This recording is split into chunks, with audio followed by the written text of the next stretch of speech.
July 4 മത്തായിയുടെ വിശുദ്ധ സുവിശേഷത്തിൽ നിന്നുള്ള വായന. അദ്ധ്യായം 9 മുതൽ 13 വരെയുള്ള വാക്യങ്ങൾ. അക്കാലത്ത് യാത്രാമധ്യേ മത്തായി എന്നൊരാൾ ചുങ്കസ്ഥലത്ത് ഇരിക്കുന്നത് യേശു കണ്ടു.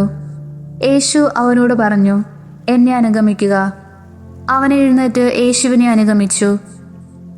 യേശു അവൻ്റെ ഭവനത്തിൽ ഭക്ഷണത്തിനിരുന്നപ്പോൾ അനേകം ചുങ്കക്കാരും പാപികളും വന്ന് അവനോടും ശിഷ്യന്മാരോടും കൂടെ ഭക്ഷണത്തിനിരുന്നു. ഫരിസേയർ ഇതുകണ്ട് ശിഷ്യന്മാരോട് ചോദിച്ചു, നിങ്ങളുടെ ഗുരു ചുങ്കക്കാരോടും പാപികളോടും കൂടെ ഭക്ഷിക്കുന്നത് എന്തുകൊണ്ട്? ഇത് കേട്ട് അവൻ പറഞ്ഞു, ആരോഗ്യമുള്ളവർക്കല്ല, രോഗികൾക്കാണ് വൈദ്യനെ കൊണ്ട് ആവശ്യം. ബലിയല്ല, കരുണയാണ് ഞാൻ ആഗ്രഹിക്കുന്നത് എന്നതിൻ്റെ അർത്ഥം നിങ്ങൾ പോയി പഠിക്കുക.